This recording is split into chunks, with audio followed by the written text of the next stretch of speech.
AEW Dynamite review. Grab yourself a free ice cream bar on me. With a monster who can't actually have ice cream. The Solomonster. Tonight was a show. That really is the best way I can sum up tonight's edition of AEW Dynamite for August 25th. I am the Solomonster. This is your Dynamite review. Thank you for joining me here on a Wednesday after a very busy week last week. Boy, we had a lot of fun here on the channel. We were live 5 nights in a row, including Dynamite, Rampage, SummerSlam, NXT TakeOver, right back here again, doing it all over again because now we are on the road to All Out. Coming up on September 5th, Labor Day weekend, the big AEW pay-per-view, and tonight's show is really all about moving things forward for the pay-per-view as a standalone show. Not very eventful. This was not an exciting show tonight, and a very flat ending too. We had Malakai Black in the main event. I was looking forward to seeing him murder Arn Anderson's son. This was Arn Anderson's son's first singles match in a wrestling ring. He has been in tag team matches. We have not seen him yet until tonight in singles action. He did get killed, but he wasn't killed quite as badly as I had envisioned that he would be. But I just thought the way they went off the air, especially, Malakai Black ducking out of the ring when Lee Johnson, of all people, gets into the ring, as if Malakai Black would have anything to be worried about when it comes to Lee Johnson. But I guess they're going to build to a match, I assume.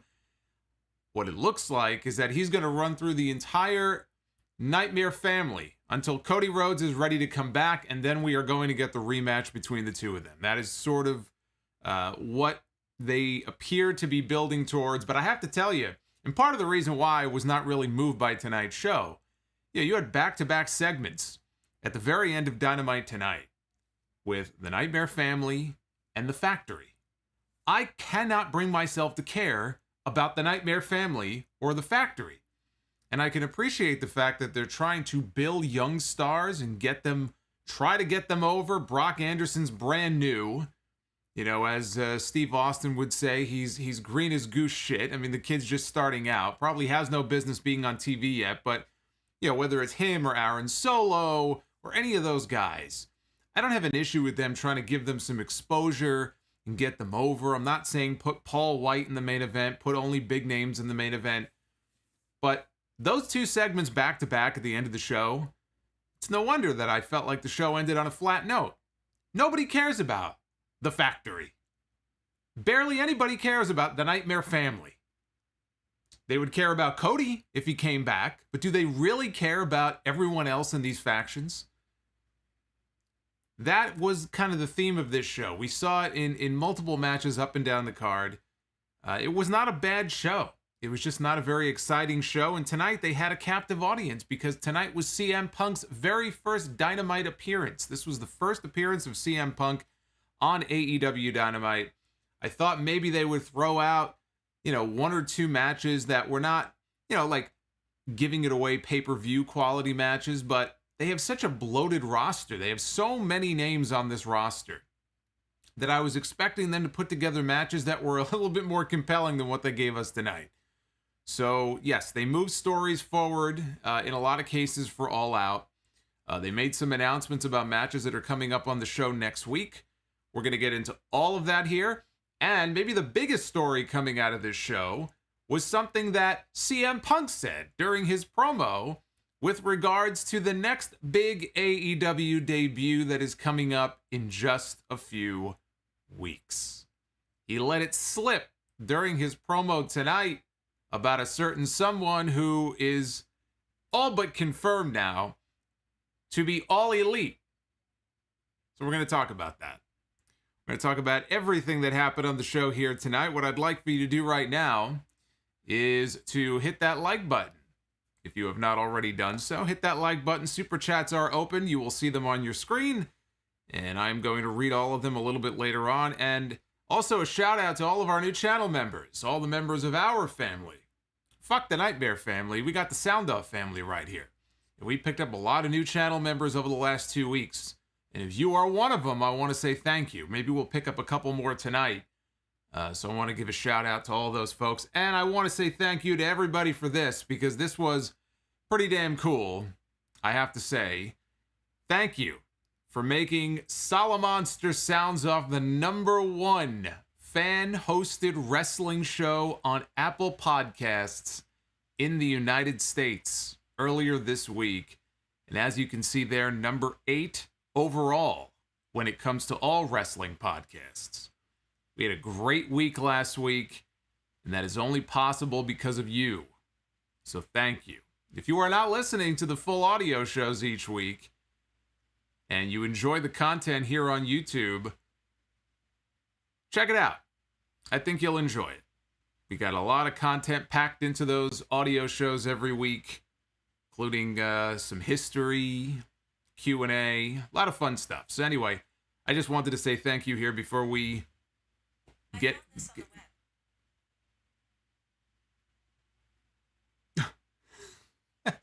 I couldn't imagine where that was coming from. I said, that's Alexa. That's not coming from my phone. It's coming from my watch. Shut up. I swear, if it's not coming from one, it's coming from the other. I'm hearing voices now. That scared me. I was like, that definitely didn't come from my phone. Tony Khan. Before we get into tonight's show, Tony Khan was on the Le Batard and Friends show, and he confirmed what Pro Wrestling Tees had to say on their own podcast earlier in the week. CM Punk's debut last week was a huge hit. They did almost 1.2 million viewers for Rampage last Friday, which was a huge increase over the first week. And I'm sure that's going to be a huge drop this week. I guess the question is, how much of a drop is it going to be? I expect it to be, pretty much crashing right back to where they were before. So the ratings were good. I wouldn't say fantastic. They were very good, but they also sold a lot of shirts. Pro Wrestling Tees went down. ShopAEW.com went down for many, many hours before they were able to get the websites back up. Everybody wanted to buy the new CM Punk t-shirt, the new Ringer t-shirt, and Tony Khan said that because of how quickly all of the Punk shirts sold, they have literally bought out the entire supply of Ringer t-shirts in the United States. I didn't even know that was possible. But I guess when you're Tony Khan and you're a billionaire, you can call in a few favors and you can do that sort of thing. So every Ringer tee in this country that they could print on, they have bought them. So if you bought a Ringer t-shirt and you're waiting for it, you'll be getting yours. It may take a little while, but apparently they're going to fulfill all the orders. And I don't know, I heard that and buying up all the Ringer t-shirts in the country. That tells you right there how huge Punk's return was for Pro Wrestling Tees last week. The highest selling t-shirt by far that they have ever had. And, that's one of the reasons why Punk is already paying dividends, for the company. If he can be that much of a boon to AEW, where he can move merch and help them in other ways beyond, just TV ratings. We'll see All Out, for example, right? He's being promoted for a major match at the pay-per-view. And unlike WWE, where all their pay-per-views are on Peacock, so pay-per-view buy rates don't really apply to them anymore, it still does for AEW. AEW doesn't have their own network. AEW only has 4 pay-per-views a year.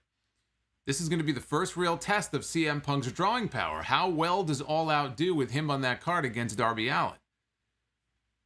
Tony Khan already made the comment that this deal for Punk is already basically paid for itself.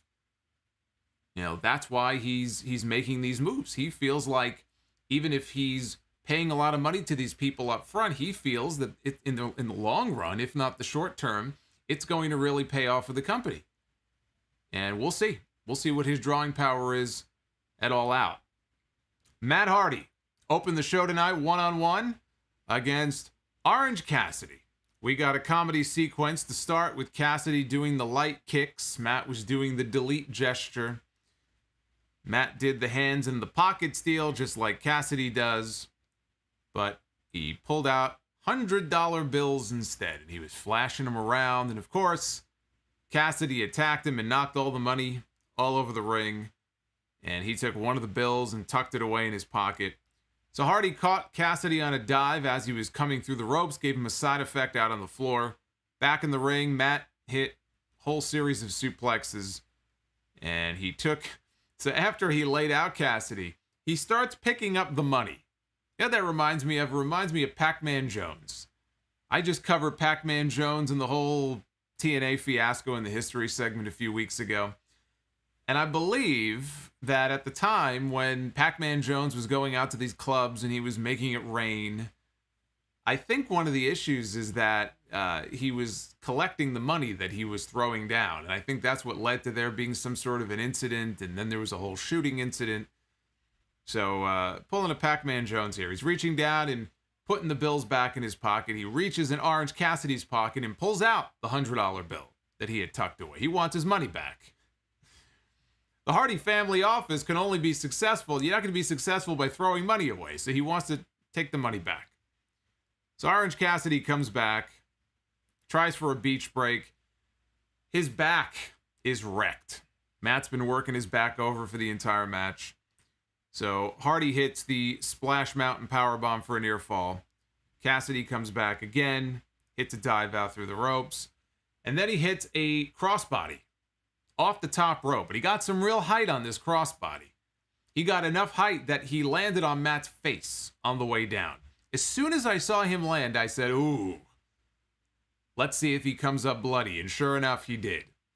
He probably broke his nose because as soon as Matt got up, his face was full of blood. He was leaking blood. It looked like his nose exploded. So it did not look good for him. Cassidy, with the hands in the pockets, though, hits the Jeff Hardy Swanton Bomb off the top. And he goes for a twist of fate. Hardy counters out of it and hits a diving elbow drop for a near fall. Cassidy countered a Matt Hardy twist of fate attempt with one of his own for a close near fall. After that, he was setting up for the orange punch. Hardy ducked, tried to lock on his leech submission hold. That's one of his new submission finish he's been trying to get over. Cassidy, though, turns it into a hands in the pockets cradle for the win. I thought that this was decent at best. I really don't need to see Matt Hardy in the ring anymore. I really don't. I think Matt can contribute in a lot of different ways. I think he can certainly be a personality on the show. Just based on what people have said about him in the past, I think he could probably be a hugely helpful influence behind the scenes. But I think the days of seeing Matt Hardy in the ring, his best days are behind him. I don't really need to see Matt Hardy in the ring anymore. You know, his matches are not overly exciting.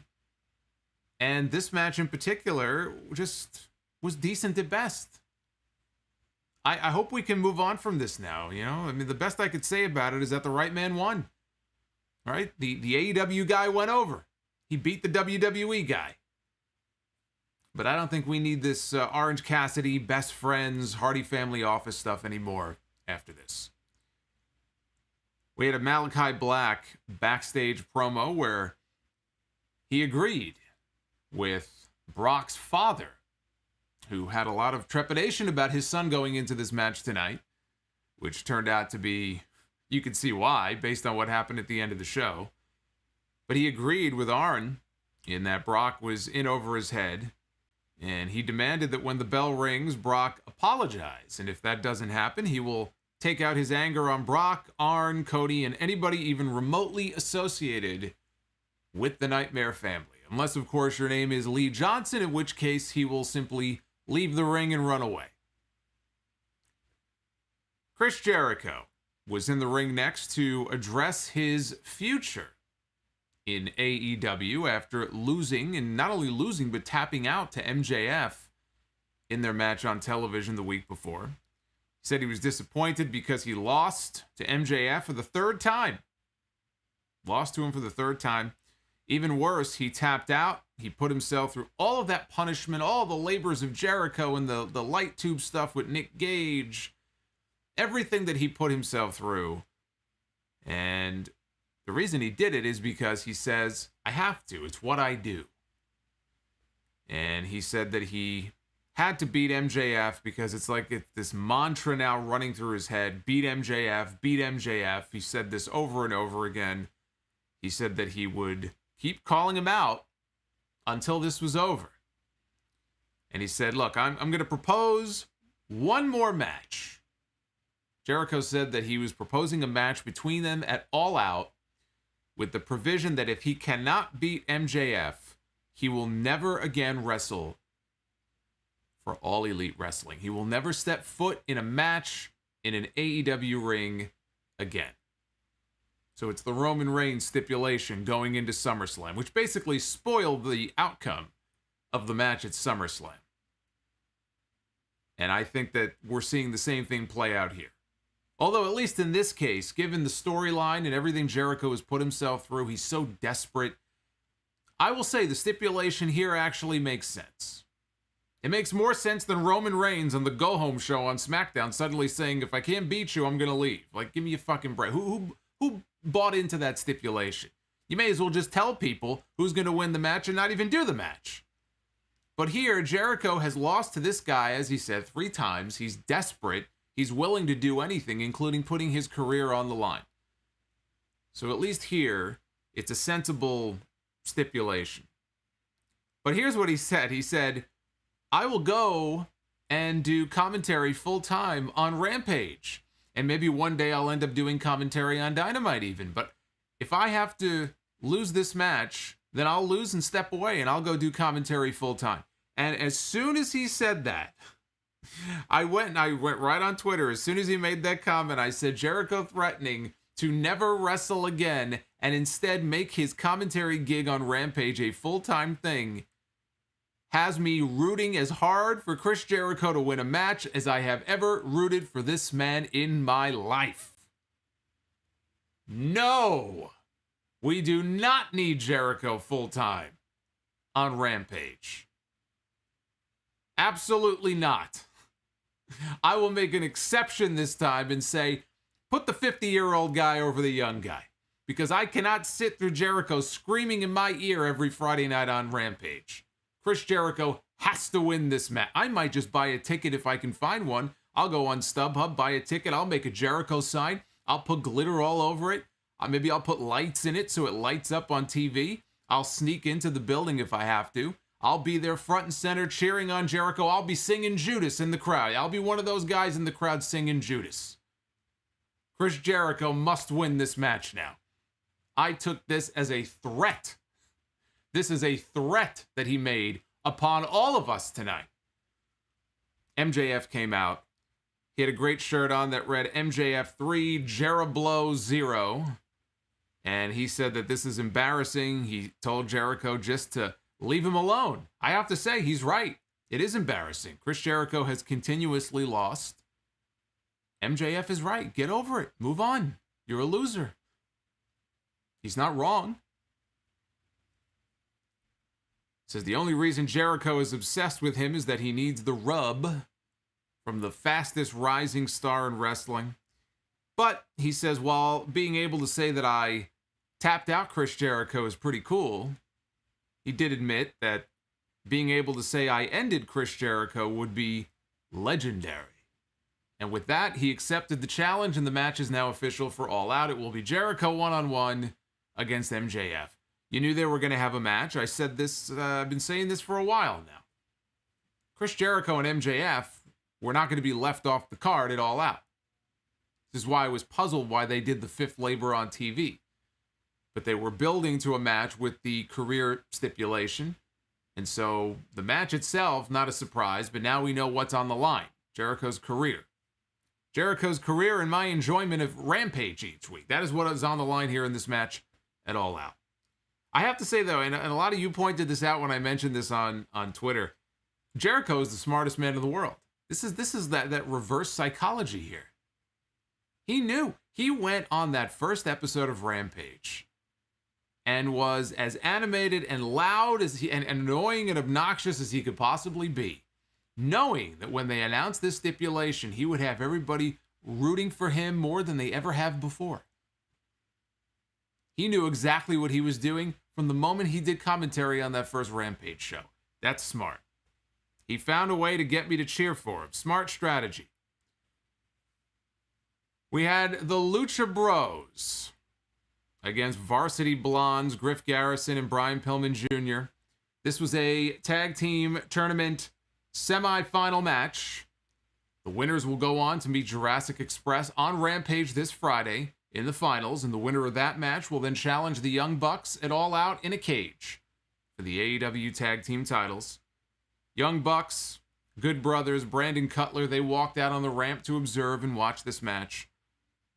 Penta, early on, was trying to get a Cero Miedo chant going, got up in Pillman's face. Pillman hit some forearms, and he ended up running into a kick before hitting one of his own. Step up Hurricane Rana took down Penta, who came back with a sling blade. So they go to break. We come back. Rey Fenix hits a cutter on Pillman for a near fall. Penta is out on the apron. He is setting up Griff Garrison for a destroyer. Or either a destroyer or a package pile driver, one or the other. Pillman breaks that up with a springboard drop kick that sends Penta off the apron. Pillman then gets pulled out to the floor. And Pillman and Griff were both super kicked by the Lucha Bros. Phoenix got in the ring. Now both Garrison and Pillman are laying down on the ground outside. They're right on the ramp. And Phoenix hits the ropes. He comes diving through the ropes. And he lands on both men. So Rey Fenix was doing Rey Fenix things here in this match. Back in the ring, Pillman hit a spine buster. Stacked up Phoenix for a near fall. Garrison followed that up with a springboard elbow, but Penta broke up the fall. And the Lucha Bros hit a double super kick and the assisted package pile driver on Griff Garrison for the win. Penta and Phoenix pick up the W. After the match, Jurassic Express, they were in the crowd. They come in the ring to do the little face-off with the Lucha Bros. Young Bucks sneak down, and they shove Jungle Boy and Luchasaurus into Penta and Phoenix with their backs turned. So, of course, when they turn around, well, you know, what are you doing, right? They thought that it was Jurassic Express. Young Bucks end up getting kicked, or super kicked, I think, off the apron. But this was all just to build tension heading into Friday. Like the opener, I thought it was decent enough. And it sets up Jurassic Express against the Lucha Bros in the finals on Friday. That should be a hell of a match. For those who don't know, Rampage is taped this Friday. Rampage is not a live show. In fact, as I'm doing this stream right now, they're probably taping the matches for Rampage on Friday. So if you do not want to know what happens on Rampage, then I would suggest you simply shut off social media and get off the internet for a couple of days if it's that important to you, because you're probably going to see spoilers floating around. Unless AEW does what WWE did at the NXT tapings and they start kicking fans out for texting and tweeting spoilers. A lot easier to do that in the COVID Coliseum with 150 people than in a building there in Milwaukee with, 4,500, 5,000? I don't think you're going to be able to avoid spoilers. Jamie Hayter with Britt Baker and Rebel in her corner. This is her first match since coming back to AEW. Jamie Hayter was out of the company for 2 years. And when we saw her pop up, was it last week, I guess, right? Last week or the week before. She is now with Britt Baker. And she looks great, right? Really kind of almost had like this whole makeover. Looks like a totally different person. I haven't seen much of her work, so I was looking forward to seeing what she would deliver here in the ring against Red Velvet. And, yeesh. Let's get into this here. She hit a strike. Red Velvet hit a Thez press and mounted with some punches. Hayter hit a fallaway slam and was stomping on her in the corner. Red Velvet low-bridged Hayter, who goes out over the top rope, and she hits the floor. So Red Velvet then hits the ropes, and she hits 2 consecutive dives out of the ring, which looked very dangerous. I mean, any dive that anybody does in a match is dangerous. It's an inherently dangerous move, but this looked especially dangerous. So she hit 2 dives, took out Hayter. Hayter then threw Velvet into the ring post, and Britt Baker threw Red Velvet into the barricade. I assume, I didn't see if the referee was distracted. I hope so. Otherwise, I don't know why that wouldn't have been a disqualification. So both women are in the ring now after a break. They're trading strikes. Red Velvet takes her down with some clotheslines. She hits a face buster, She knocked Britt Baker off the apron. Red Velvet then completely botched a standing moonsault. This will go on to the botch reel. She did a standing moonsault, or attempted to, completely missed Jamie Hayter, and landed on her face. Looked like she knocked herself silly. This looked awful. Thankfully, Jamie Hayter, with presence of mind, did not sell the move, which would have made it even worse. She just ignored it, got up, and finished off Red Velvet with a lariat. But if I had to sum this up in one word, yikes. That would be the word I would use. This was rough. After the match, the heels are beating down Red Velvet. Chris Statlander made the save. That is going to be your women's championship match at All Out, as I predicted. It seemed pretty obvious. I had people asking me last week, sending in questions for the podcast. So who's going to face Britt Baker at the pay-per-view? I mean, it seemed pretty obvious to me that they were setting up Chris Statlander for the match. Tonight they made it official. It will be Chris Statlander, who is unbeaten, at least since coming back, unbeaten in AEW, challenging for the championship.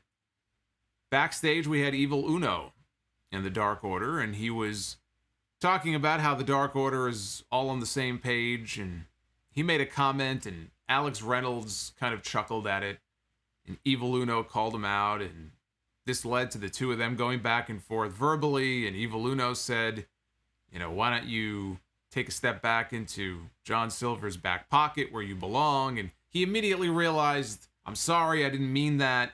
Alex Reynolds stormed off. So there is dissension in the ranks of the Dark Order, and I got to tell you, great.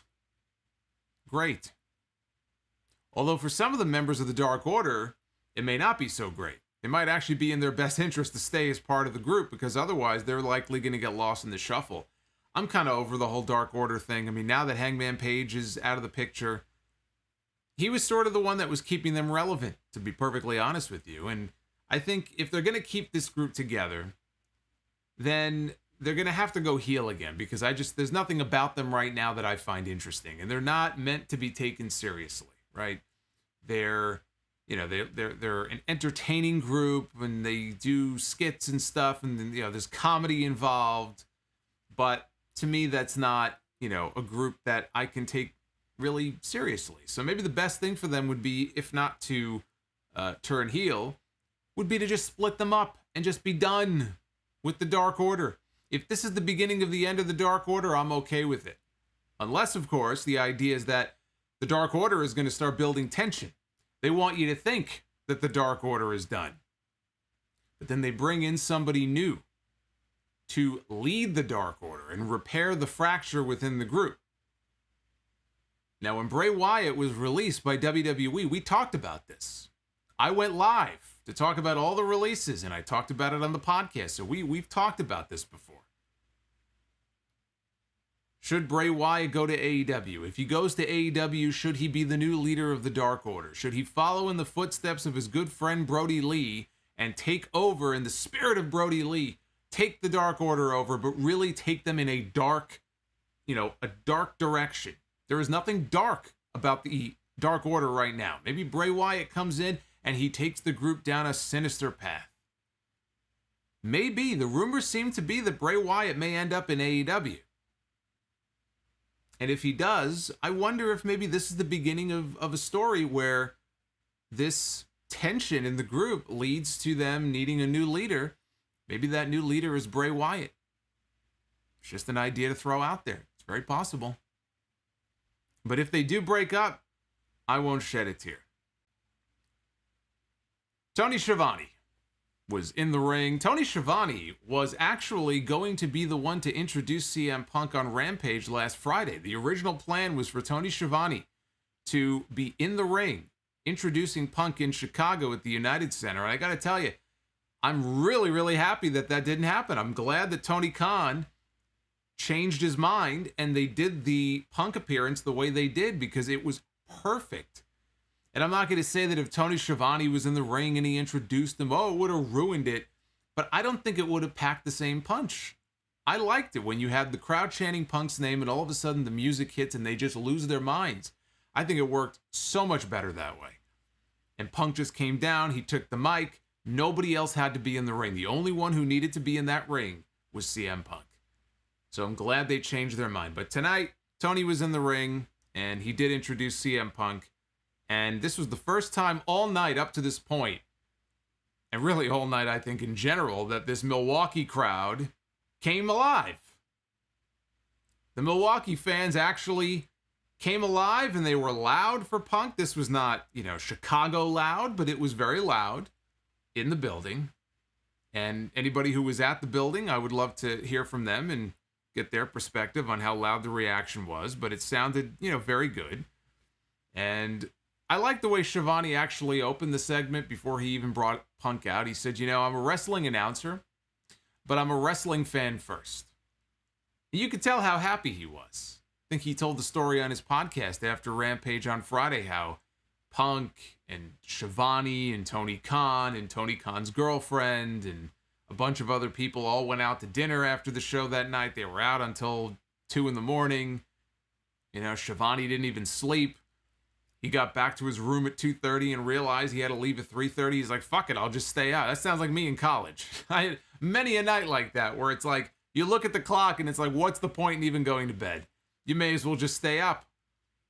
Although I can't imagine doing that now. That would just ruin my day if I got although I haven't gotten much sleep after the week that we had last week. But Shivani, he looks like he's really into it. Like he's really just excited to be part of all this. There's like this genuine happiness in him that was just sucked from his soul in the dying days of WCW. It's cool to see him actually having a good time out there and enjoying wrestling. Because for so long, I felt like this is a guy who just completely soured on the business and didn't want to have anything to do with it. And here he is. He's all over the place on these shows every week. So he looked very happy to introduce CM Punk. Punk came out,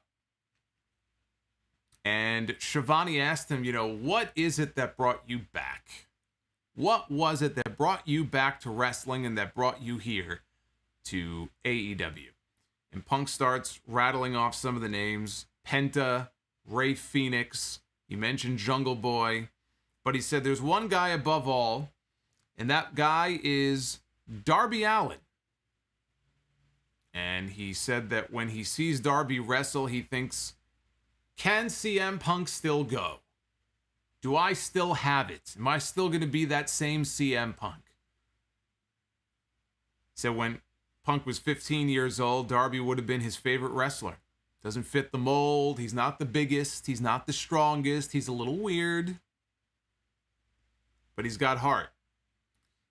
And around this point in the promo, the crowd, and it might have been after the part where Punk said, can I still go at the same level? Am I still the same CM Punk? Whatever it was, the crowd started chanting yes. And so the entire building in Milwaukee, they're doing the yes chant. They're putting their fingers in the air, and Punk's soaking it all in. And then he says, that's someone else's shtick. And then he said to the crowd, basically, I think his exact words were, you just got to be a little bit patient. And he smiled, and everybody in the building cheered because they knew exactly what he meant. That right there is what you call the non-confirmation confirmation that Bryan Danielson is all elite. There can be no doubt. Not that there was any doubt before. I think once Punk debuted, everybody pretty much figured, okay, well, if that's true, all the doubters who said, I won't believe it until I see it. Well, guess what? You saw it. And so I think it's pretty much a safe bet that Daniel Bryan is coming in as well. Nobody's heard from him, by the way. He's been very quiet. I don't know if he's been active on social media. I haven't checked. But he's been very quiet. He has maintained radio silence. He hasn't said anything, despite all the rumors going around.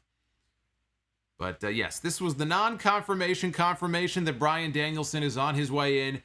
Get it queued up. Get Final Countdown all queued up for Arthur Ashe Stadium. I'm very excited to see him come into the company. He is someone... Punk comes out here and he's talking about Darby Allin and Jungle Boy and all these different people he wants to work with. Daniel Bryan is going to want to work with everybody. That's just who he is. He was doing it on SmackDown when he had some creative influence. He's the one who got Cesaro a push on TV finally. where he actually ended up getting a championship match on pay-per-view, which he had never gotten before. He could thank Daniel Bryan. Daniel Bryan was working matches with Drew Gulak last year. He's going to come in. He's going to want to work with everybody. He's going to want to work with Aaron Solo, and he's going to want to work with Brock Anderson. He's going to want to work with fucking Fuego del Sol. He'll work with everybody. So he can be a real asset on that roster, just in terms of going out there, I think, and just having really good matches and trying to elevate younger guys. But, you know, it's not just about elevating the younger guys by just working with them. I want to see him in the ring with Punk. You know, one of the matches that I'm excited about is seeing CM Punk and Daniel Bryan. Yes, we've already seen it, but it's been long enough, and they had great matches. I want to see them in the ring again. You know, I want to see Bryan in there with Darby Allin as well. I want to see him in there with Kenny Omega and Hangman Page. I want to see those matches every bit as much as I want to see him mix it up with the newer guys and the younger guys. But like I said, get the final countdown ready. It's coming. It's coming. I have not heard him come out to that music and the chorus where the crowd chants in so long, since the Ring of Honor shows that I was at. It's so long ago. It's like a lifetime ago. So it all out, Punk said he's not here to prove the haters wrong. He's here to prove himself right. And at the very end of the promo, he acknowledged his wife. He gave a shout out to his wife, April. AJ Lee. I know there's a lot of people holding out hope that she might make some kind of in-ring return at some point. I wouldn't disqualify it as a possibility. I have no idea what her interest is in getting back in the ring. I'm sure that Tony Khan would love to have AJ Lee, or whatever name she would go by, wrestle a few matches in AEW. You know, get a Britt Baker AJ Lee match at some point. I think that would be an attraction. But I have no idea what her interest level is in coming back. I thought it was a strong promo, but again, the real news was the Danielson tease, which was not even planned. He just sort of went out and did it on his own. I wonder how Tony Khan felt about that one. But again, it's not as if we didn't know that he was coming in. It's the same thing. They relied on all of those fans who knew that CM Punk was coming in without them actually announcing it, right? To the tune of almost 1.2 million people.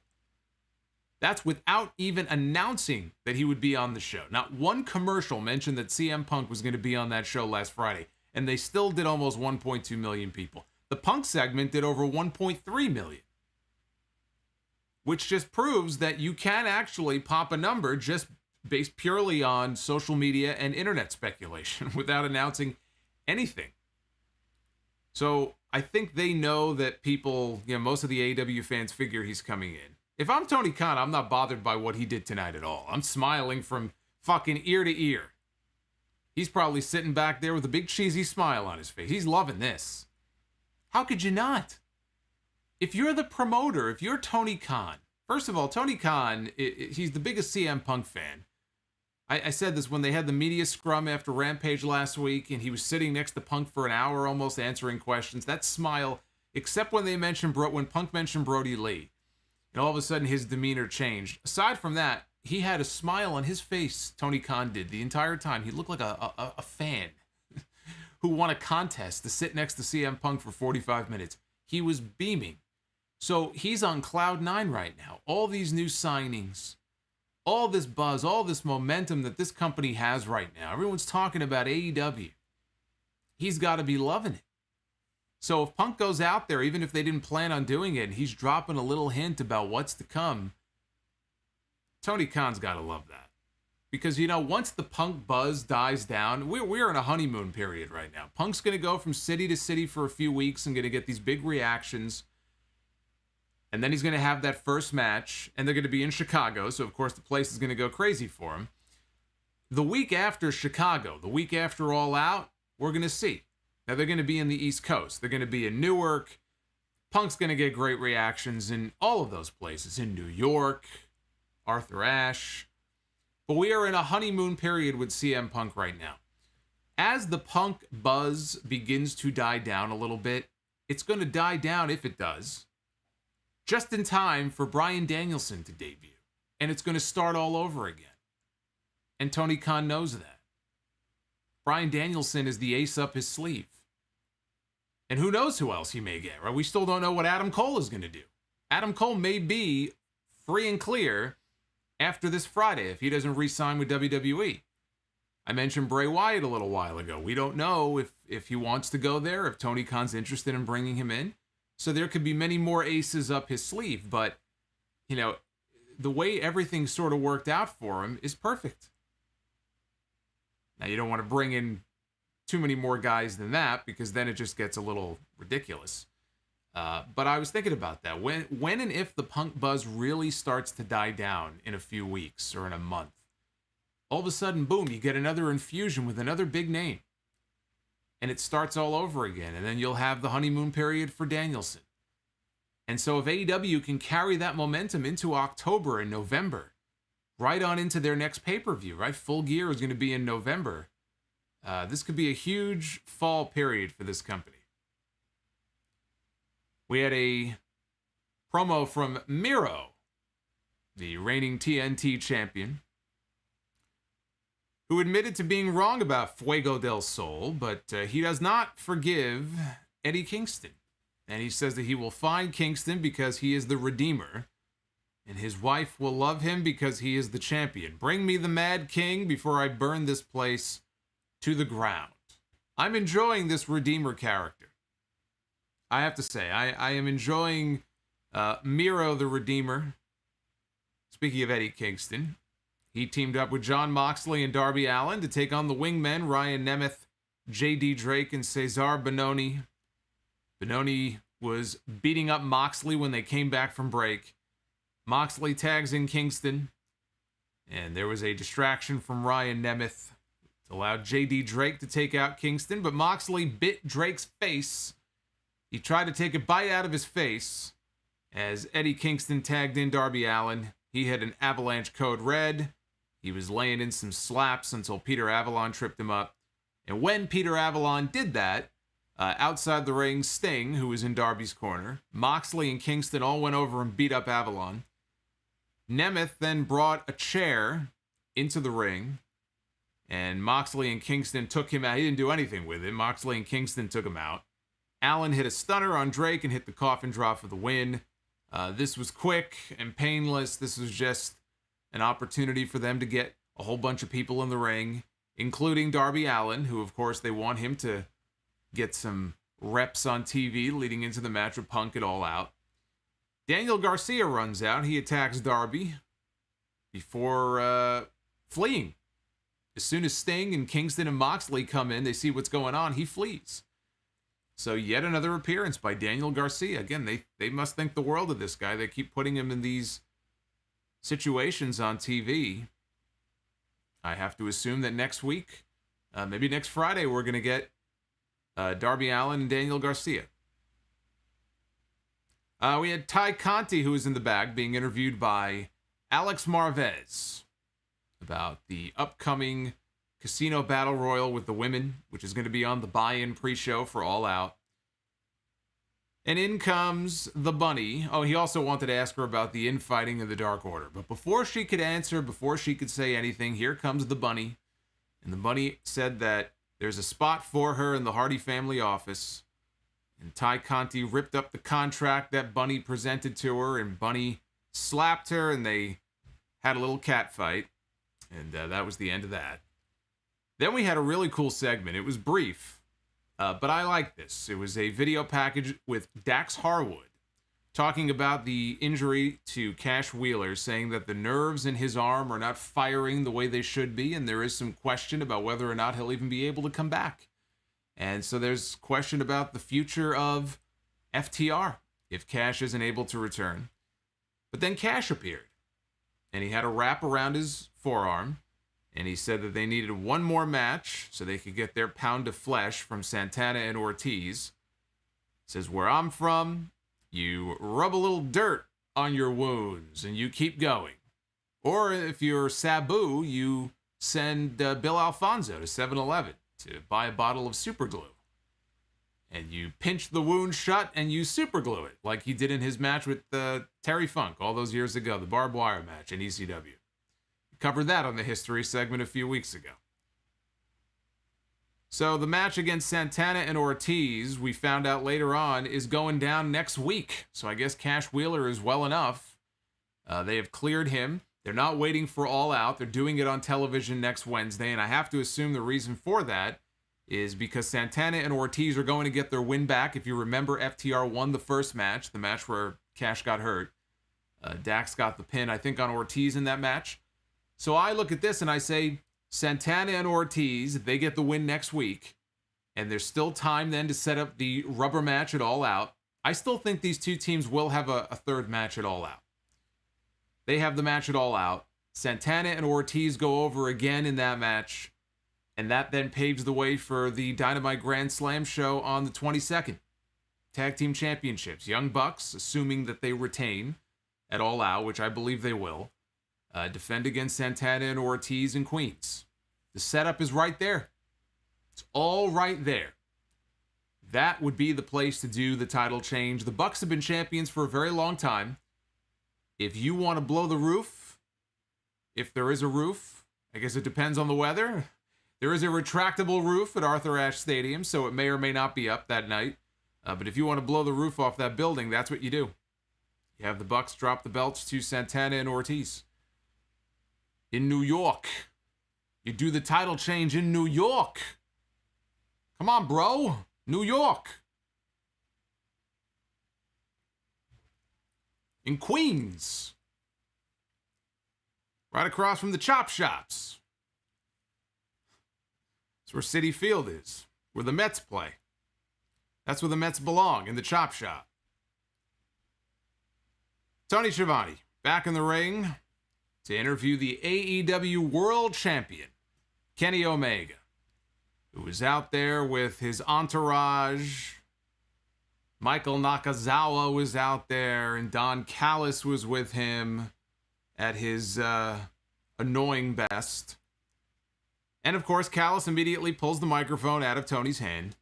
But before he can really say anything, he is immediately interrupted by Christian Cage's music. Comes out with his Impact World title over his shoulder. Christian was on Impact a few weeks ago, and he officially retired the TNA Championship. They had resurrected the TNA title, even though TNA hasn't been a thing for years. But it had been resurrected, I think, by Moose some time ago in a storyline. Didn't really have any purpose to exist anymore. And he probably just didn't want to carry two belts around, so there was a segment on Impact a few weeks ago where finally, once and for all, the Impact World Championship was done away with because it just wasn't needed. But I'm glad they played this. Christian came out and they played a video. This was in the Road to, because they do these great Road to videos, like video diaries on the AEW YouTube channel. And they had a great one that I saw it last week, and they had footage in there from some Canadian independent promotion where Christian 20 years ago or 25 years ago had wrestled. Don Callis was the champion at the time. Some great footage. And they tied it into the story of how Callis got Christian basically blackballed from that promotion in favor of this other guy, which turned out to be Kenny Omega, who at the time was 10 years old, which is fucking weird. But they played the footage here. I'm glad that they didn't just keep it online. They showed it here on TV. And Christian called Callis a carny piece of shit.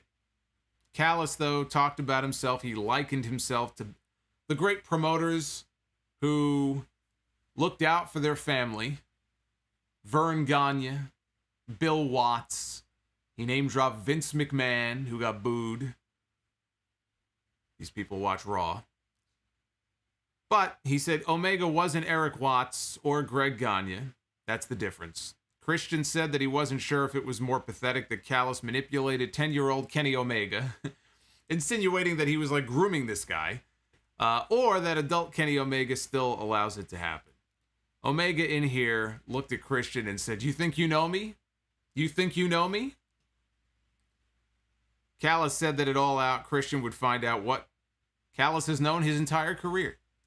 That Christian's second best, and Christian went to go hit him, and he ended up in a scuffle with Omega. Of course, Christian was overwhelmed. Frankie Kazarian, the Elite Hunter, as Excalibur loves to exclaim whenever he runs out. The Elite Hunter ran out to chase away the heels. So I'm just waiting. I mean, they're going to set up a title match probably at some point on TV. I hope it's on TV and not pay-per-view between Kenny Omega and Frankie Kazarian. I mean, that could be a Dynamite or a Rampage main event one week. I have no issue with that. Jon Moxley was in the back, and he was cutting a promo, and he was noting that the New Japan star he wanted, he didn't mention Tanahashi, but obviously he was referring to Tanahashi. Tanahashi is not going to be available to meet him for the United States Championship. Unfortunately, he is going back to Japan, so we're going to have to wait to see Tanahashi and Moxley. But the one New Japan name who sent the contract back to agree to a match with Jon Moxley was the legend, Satoshi Kojima, who is going to be in for All Out to do the match with Moxley. That is very disappointing, obviously. I was looking forward to even somebody like Ishii or Suzuki. Suzuki's doing a whole bunch of GCW shows. I don't know why you couldn't pick him. Maybe there's a scheduling conflict. I would have taken Moxley and Suzuki. Shit, sign me up. Moxley and Kojima, I mean, it'll probably be good. But I can't say that gets me overly excited. I'm very disappointed. Of all the New Japan names, that they would go with Kojima over some of the other ones they could have gone with, I'm disappointed. But he says Kojima is a legend, and he's insulted that Kojima feels like he could go one-on-one with Moxley, that he would so cavalierly sign the contract for a match against him. He said, look, once that bell rings, I've got no respect for anybody. So at All Out, it's going to be the public execution of Satoshi Kojima. We had the Gunn Club, Billy Gunn and his Spawn, taking on QT Marshall, Aaron Solo, and Caveman Camarado. We had Billy Gunn and Camarado starting off. Eventually, Austin Gunn and Aaron Solo tagged in. There was a clothesline from QT on the apron that allowed the Factory to take control before the break. They come back. Camarado is in control. Aaron Solo tags in, and he allows Austin Gunn to escape. Gets the hot tag to his brother Colton, who comes into the ring. Colton hits corner splashes on both heels, or Solo and QT. So QT starts pointing over at Paul Wight. Paul Wight is doing commentary. He's a guest on commentary for this match. And he's looking over at the announcers, and he's pointing to him, and he's taunting him. And Paul Wight stands up, and this distracts QT Marshall. And so with him distracted, Billy Gunn rolls him up for the quick win. There was no need for this. There's so much wrong with this. First of all, QT Marshall. That's what's wrong, number one. Number two, Billy Gunn and his sons. Why are we getting the Gunn Club against the Factory here on this show? You have, as I said earlier, you have a captive audience tonight with CM Punk's first Dynamite appearance. Possibly one of the most watched episodes of Dynamite. We'll find out tomorrow if the audience is way up or not for Punk's first appearance. But let's assume they have a bigger than usual audience tonight. Okay? Well over 1 million viewers, whatever it is, right? You know you're probably going to have a big audience tonight. You're going to have people tuned in, maybe even some newer fans tuned in. And you book Billy Gunn, basically Billy Gunn against QT Marshall. Who wants to see this? Of all the people you have on your roster, this is what you book? The Gunn Club against the Nightmare Factory? Or not the Nightmare, is it the Nightmare Factory or it's the Nightmare Family? I'm all confused now. Is it the Nightmare Factory? I think it's the Nightmare Factory too. Whatever the fuck they are. I don't give a shit. This match should not have been booked for this show tonight. I know that Paul Wight has a match with QT Marshall at All Out. I understand that. You didn't have to do this match. Plus, the distraction finish, I mean, that's just fucking lame. We see enough of that as it is. So the fact that they booked this match of all matches on this show is just mind-boggling to me. We had Dan Lambert in the back with the Men of the Year, Ethan Page and Scorpio Sky. He couldn't believe that AEW fans want to see people like Sammy Guevara and Orange Cassidy week after week. They don't want to see tough guys. He brought some real men here who are going to stand up to the woke masses like Scorpio Sky and Ethan Page. They're going to set an example. So as I figured when they attacked Lance Archer, Lambert has basically recruited or is backing up Ethan Page and Scorpio Sky. I guess he'll be their manager. I guess he'll be in their corner when they wrestle. I mean, again, the gimmick is fine. I just thought that the last promo he did on TV was just it felt very forced. He was trying to stick every trope in there that you would expect a boomer to be out there talking about, insulting millennials and every basic insult. It just seems so forced to me. This was more of a dialed down version of his speech from last week. But I think as a character, he's got a very strong personality. I have no issue with him being, let's say, a manager for a while for some of these guys. I think that's the right role for him. So this is a very straightforward segment here. That led into the main event, which was Malakai Black, his first match since his destruction of Cody several weeks ago, taking on Arn Anderson's son, Brock, in what we were told was Brock's first singles match ever. He's got like a 5-0 or 5-1 record, but they said that's all tag matches. Brock immediately goes for a double leg takedown. Black, though, comes right back with a knee strike right under the chin. Takes control of the match. He's looking outside at Arn Anderson. He's telling him, I think he was telling him to pick up the towel, just throw the towel in, just end this already. Arn, of course, did no such thing. Black hits an exploder suplex. Brock gets up, and Black hits the Black Mass. And down goes Brock Anderson for the count. If this was a last man standing match, he would have been counted out. That would have been the end of the match. He was out, and he was not getting up. And this crowd is so upset about Malakai Black, what they're doing to this poor kid who looks like a 60-year-old man in the body of a 25-year-old. They're so upset at what he did to Arn Anderson's son that they chant, "One more time." They want him to kick him right in the face one more time. Animals. So finally, he, after walking around the ring and taking his time and making Arn Anderson watch, he finally goes for the pin. He gets the 3 count. He leaves the ring. Arn Anderson gets in the ring to check on his son and to plan the funeral. Black grabs a chair from under the ring, and he brings it into the ring with him, and Arn Anderson says, "What are you doing? Get rid of the chair. Take me on. Get rid of the chair." So Malakai Black ditches the chair, and he goes for Black Mass, but Arn blocks it. He gets his arm up, and he blocks the kick. Arn Anderson has figured out a counter to Black Mass. And then Malakai Black says, well, fuck it. And he kicks him in the nuts. And then he hits the Black Mass, and down goes Arn Anderson. Out comes Lee Johnson, who, he doesn't run to the ring, but he's walking with purpose down to the ring.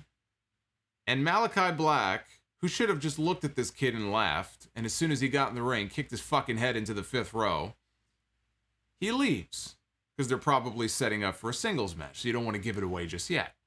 But it was still very silly, I think, of all people, for him to bail on Lee Johnson. But, yeah, they're trying, you could see the ones that they you could see the young names that they view as having a future, right? Daniel Garcia, for example. Brock Anderson, it's still too early to know with him, but Lee Johnson, right? He had a great match with Miro a few weeks ago. Great showing in there with Miro, right? Dante Martin of Top Flight. There's certain guys that they have who are still very inexperienced and they're still very, very unknown, but they're trying to give them a shot and they're trying to get them over. So they're going to try with Lee Johnson. I'm sure Lee Johnson is going to eat a kick just like Brock Anderson did tonight. But I do think what this is leading to is he's going to go through members of the Nightmare family until Cody comes back, which is probably a few weeks away. He's still filming for his TV show. But I think that's where this is leading to. But as a main event segment to close out the show, this was very, very uneventful. I thought this was a very dull finish to the show. I mean, they can't all be home run finishes with some big name coming out, but This did not excite me. This Friday, it is a taped Rampage. Ty Conti one-on-one against The Bunny, hopping into the ring. Jurassic Express against the Lucha Bros in the finals of the tag team title Eliminator. The winners will meet the Young Bucks at All Out. Kenny Omega and Brandon Cutler take on Christian Cage and Frankie Kazarian. So that's this Friday. Next Wednesday on Dynamite, it is going to be Brian Cage against Powerhouse Hobbs, Orange Cassidy against Jack Evans, FTR against Santana and Ortiz, Jim Ross interviews Chris Jericho in the ring, and Tony Schiavone will sit down with MJF. So those are the shows next week. Actually, this Friday and next Wednesday, I should say. Let's go through this all-out lineup because we have a full lineup. They may not be done adding matches, but we have a pretty full lineup for this pay-per-view coming up on September 5th. First of all, they have not announced this yet, but it seems like Miro is likely going to be defending the TNT Championship against Eddie Kingston. So that's probably going to be on the pay-per-view unless they do it on TV. But clearly that is going to be the next challenger for Miro. There is a women's casino battle royale on the buy-in pre-show. And I have to imagine that Ruby Soho, she's my prediction, she's my pick for the Joker entrant in that match. I see her winning the whole thing, frankly. I've enjoyed watching the little vignettes that she's been putting on social media. They're very well produced. The most recent one she posted, I think yesterday, is her hanging out outside of, I think, a mini mart at a gas station. And some guy pulls up, parks his car, goes inside. She then steals his car, because in these vignettes, she calls herself the Runaway, right? That's what they show on screen, the Runaway. So as soon as this guy goes in, she steals his car. She's a car thief. And she's driving down the road, and she's putting different songs on the radio. And she flips to a different station, and they're playing her WWE theme music. You could hear the Riot Squad theme. And all of a sudden, she freaks out. She almost swerves off the road, and she comes to a stop. And she's breathing heavily. She starts crying like it's a traumatic experience. Hearing this music, it just triggered these horrible memories for her. This was like the second or third vignette that she's put out there. And again, I don't know who's working on these, but they're very well done. They're very similar to the Malakai Black ones or the Buddy Murphy ones we've seen him posting on his social media. So I expect her to be in that battle royal and probably win the whole thing. We've got Paul Wight, one-on-one against QT Marshall. Maybe they'll fall through a hole in the ring, and they'll just disappear into the abyss. We won't see them again. I don't mind Paul Wight on commentary, but QT Marshall can go away. We have Andrade El Idolo against Pac. This is one of the matches I am most looking forward to on that pay-per-view. They had a video package tonight, hyping it up a little bit. I'm really looking forward to seeing that match. We have not seen Andrade wrestle anyone of any real note yet in his AEW career. It feels very much like his debut and his arrival have been very, very toned down. Now we're going to get to see what he really brings to the table when he's in the ring with a quality opponent like Pac. So that's going to be a fun match. We're going to have the tag team titles on the line. Young Bucks defending against either Jurassic Express or the Lucha Bros. I expect it to be Jungle Boy and Luchasaurus. That would be my prediction. We've got MJF against Chris Jericho. If Jericho loses, he will never wrestle in AEW again. He will go full-time into Rampage commentary. I'm telling all of you right now, root for Chris Jericho. Root. Like you have never rooted before. Let's go, Jericho. Go, Jericho, go. Go, Jericho, go. Go, Jericho, go. I'm going to be his biggest fan that night. He must win. We have Dr. Britt Baker, DMD, defending her championship against Chris Statlander. We have Kenny Omega defending the AEW World Championship against Christian Cage. And we have CM Punk, the real main event of All Out. That's why I'm listing it last. CM Punk one-on-one against Darby Allin. That is your main event. So that is the current lineup for the All Out pay-per-view. Yes, Ultimate Elite is making a Jericho. I want everybody to make a Jericho sign that night. We need to do all we can to cheer this guy on and get his motivation up so he can pull out a win. Let's check out the Twitter poll so far. Got about 76% thumbs up, 24% thumbs down, with about 1,500 votes in so far. And we also have a poll going in the live chat. If you are in the live chat, go ahead and vote. 82% thumbs up, 18% thumbs down, with about 950 votes in thus far. That is where things stand as far as the polls are concerned. And of course, as we do each and every week, this is where we get to hang out here, and I get to take your comments and questions. What did you think of the show? What questions do you have for me? We're heading into All Out. Have ourselves a little super chat party here. Let me just get this open here so you can all see them. And then we'll switch over to the super chats. There they are. There they are. Let's see what you guys are talking about. Let's see what's on your mind. This is where you guys get to let your voices be heard. Like Powerful One here, who dropped a $5 super chat. Failed Star in the chat says, "Hi again, Solomonster. I voted. Where's my sticker?" I'm all out of stickers. But I am happy that you voted. People have died for your right to vote.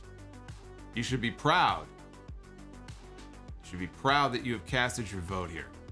A Powerful One says they could go the Bret Austin route with Punk and Darby. After a war of a match, Punk locks in the Anaconda Vice and Darby does not tap. And as I said to him in the chat, I don't think that would be a bad idea. That way you don't pin Darby Allin. Although there's no shame in Darby Allin being pinned by CM Punk in his first match back in Chicago. You know, it could just as well be the go to sleep 1, 2, 3. But yeah, if they wanted to do a finish where he locks on the submission and Darby doesn't tap, he passes out, you could do that. Naif Al-Safar, thank you again, my friend, for the $9.99. Always good to hear from you. Lakers Pats in the chat says, "Stop the steal." No, these polls are legit. I got a whole team here just to track all the ballots to make sure they're properly cast. Jose Inoue with the $20 super chat drop. Solomonster Shockmaster segment with Patrice O'Neal narrating is about 10 minutes of non-stop laughter. Patrice and company take it to that next level. Yeah, that's why I pointed it out. I did a whole segment on the Shockmaster's debut in WCW as part of the history segment last week. And as funny as it is to go back and watch that, it's still funny. It still makes me laugh to this day. You have to go find the old, I think it was Opie and Anthony. They did something where they were covering, I don't know if it was just wrestling botches or just funny videos, and they talked about and watched in real time the Shockmaster debut. And Patrice O'Neal, who has since passed away, he was part of that segment. He was laughing so hard, it's impossible not to laugh when you watch or when you listen to them watching it for the first time. For some of them for the first time. Some of them hadn't ever seen it before. It is so funny. I was crying the first time I listened to that. It is true though, when you listen to other people laughing, their laughter can be so infectious that it just makes you laugh. Even if you don't actually find what they're laughing about funny, just them laughing can make you laugh. Oz and Glorious Punk segment 1.6 million. This QT match 0.06 million. Yeah, now you're being very optimistic about 1.6 million. I would think it would be a victory if they just got back up to like 1.2 tonight. If they do anything more than that, I'll be impressed. Yeah, shout out to Pat McAfee. Pat McAfee has COVID, and he was in a real bad way earlier. I know he was at home during his radio show or an internet show. And he couldn't be in studio, so he was via FaceTime laying in bed. And he had at one point like 104 point something fever, which is like I mean, you start getting into like 103, 104, that's like get to the emergency room level fever. And he wasn't sure what he had, but he has since tested positive for COVID, so he will not be on SmackDown this week. So I don't know if it's going to be Michael Cole and Corey Graves, or if it's going to be Michael Cole and... I saw Bayley's name was trending. People, if she's physically able, they were like, send Bayley to SmackDown this week. Bayley and Michael Cole actually could be very entertaining. I would not, if she could physically be there, I vote for Bayley. I would like to see Bayley just ripping on Michael Cole for the entire show on Friday. I think that would be great. Oz and Glorious again says if AEW charged $9.99 a month to not put QT on TV, I would gladly pay up. And we have Shiesty B. The Redeemer might be Miro's best gimmick. Also, buy or sell on the better NXT undefeated streak, Asuka or Walter. Match quality included. You gotta go with Walter. I mean, come on. First of all, I think a longer streak, but the matches that this guy has put together, legitimately he has had so far. The year's not over yet. But Walter has put together, for me, the two best matches in the entire company, in all of WWE, for the past 2 years. He did it last year with Dragunov. They just did it at TakeOver on Sunday. Year's not over yet. But you can't argue against the quality of his matches. Walter is fantastic. David Rivera. Despite the weird angle to end the show on Lee Johnson against Malakai Black, sounds like a great match. Yeah, but it really shouldn't be all that competitive. So... Actually, that was Ryan Spies. I read Ryan's super chat and I attributed it to David. David, with the $4.99. Not the best showing and follow-up from Rampage. Lots of production issues and the episode just felt messy as a whole. Still excited, or exited, as he said, for All Out. Nick Grasso. The Jamie Hayter Red Velvet match was easily the worst of the night. Really? Because I didn't really think the Gunn Club and the factory there was all that great either.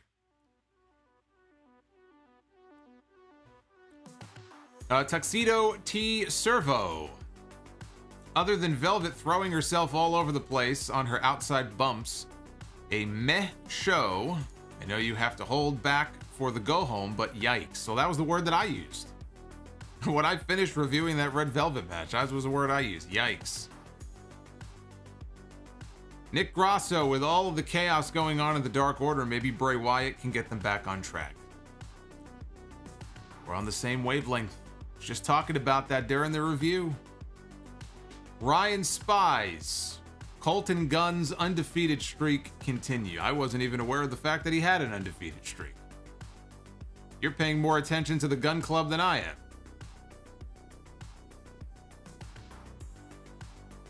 By the way, it is quite amazing how much his sons do look like him. I mean, I get that they're father and son, but you know, sometimes your kids might look more like the mom than the dad. These two kids are like just clones. Billy Gunn clones. And for a guy who's 60 years old, look, I'm not saying he's not in amazing shape. He is. But still, Billy Gunn and fucking QT Marshall here on this show tonight? No. Absolutely not. Magician Sapphire. Dynamite tonight was not bad, but it felt like filler. And the Red Velvet botch is Botchamania worthy. Yes, it is. She fell flat on her face. We're talking about the Shockmaster. I just talking about the Shockmaster. You could hear Davey Boy Smith. He fell flat on his arse. Red Velvet fell flat on her face. Totally missed her. She totally missed Jamie Hayter. I'm just happy Jamie didn't sell it. You know, sometimes you sell it anyway. That would have made it so much worse.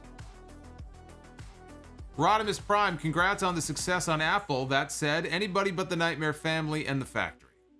Solomonster family for life.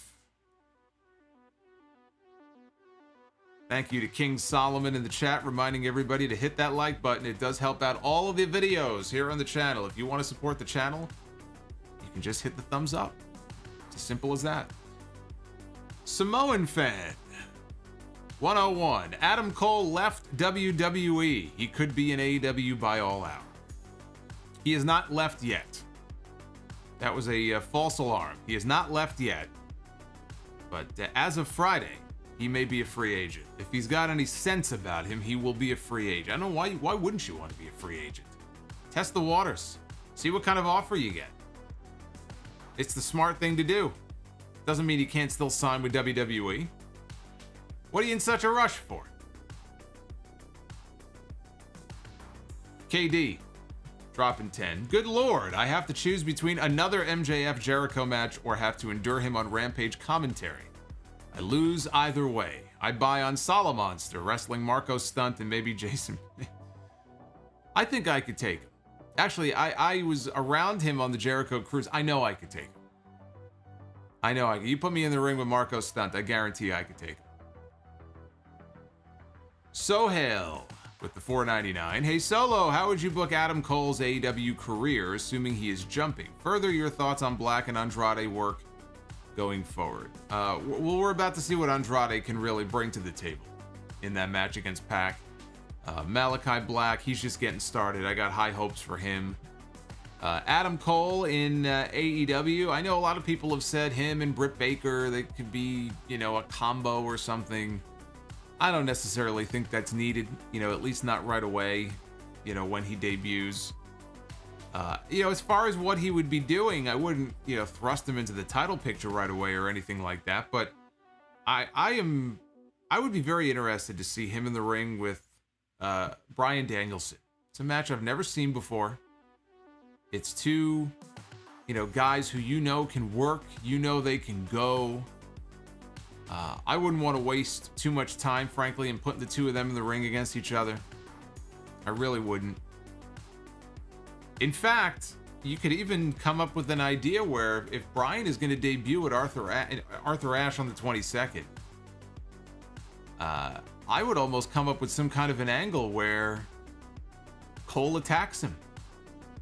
His first night in, he's soaking in all the cheers, he's soaking in all the adulation. People aren't expecting it. And Cole is the one who actually attacks him and ruins his big moment. I mean, he'll get the initial, pop and everything. I wouldn't have him attack him in the aisleway. But maybe you do that, I'd be shit. Why waste time, That would be one way for him to make an impact. You steal his moment away from him, and there you go. You got a ready-made feud already. Danielson and Cole. I don't need to see Adam Cole debut and spend weeks wrestling, Alex Reynolds and Lee Johnson and people like that. But at the same time, I would debut him, I think, as a heel. And you've got two heel champions right now in Miro and Kenny Omega. So you don't really want to thrust him. You don't want to thrust him into the title picture anyway. That's one idea that I would consider. The Danielson idea is one idea I would consider.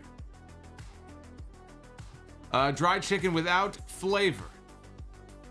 If MJF... Yes, Ryan, that's right. They did have a match on SmackDown. That was a one-time match because all the wrestlers got stranded over in Saudi Arabia. So, yes, they had that one main event on SmackDown, which Cole won. That is true. But I believe that might have been their only time in the ring together. That was not a program, though. That was a match. A very fun match, too, by the way. A great match that was. I want to see it again. Dried chicken. If MJF wins it all out, will Chris Jericho's commentary help you sleep at night or give you nightmares? What do you think? What do you think? What a weird question to ask. You already know the answer. Why would you ask a question that you already know the answer to? Tyrone Dunstan. Keep up the great work. I binged all of your weekend content during my entire work shift yesterday. Definitely makes the time fly. Well, I'm glad you enjoyed it. We got almost 90,000 views and counting on our SummerSlam review. That is bigger than other channels that have literally twice the number of subscribers that we have here on this channel. 90,000 views on that SummerSlam. It may hit 100K before all is said and done, thanks to you guys. And actually, if you take the SummerSlam recap and the predictions video, it's actually over 130,000 views. So I gotta say, I gotta thank all you guys for that. You really turned out and made that one of our biggest videos of the year. Deuce dropping $4.99. Where the hell is Sheeta? She's sorely needed on these main shows. Pretty sure she has not been on Dynamite since Double or Nothing. I don't know.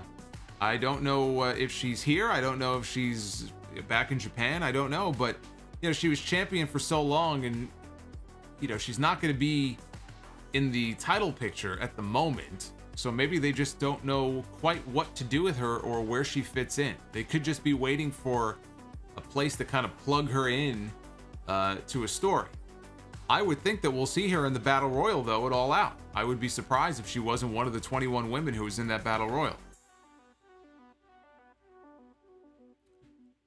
Orion Gaming dropping $5. Anyone else notice how when CM Punk did an interview, he did not take the microphone from Tony? No, because he has respect for Tony Schiavone.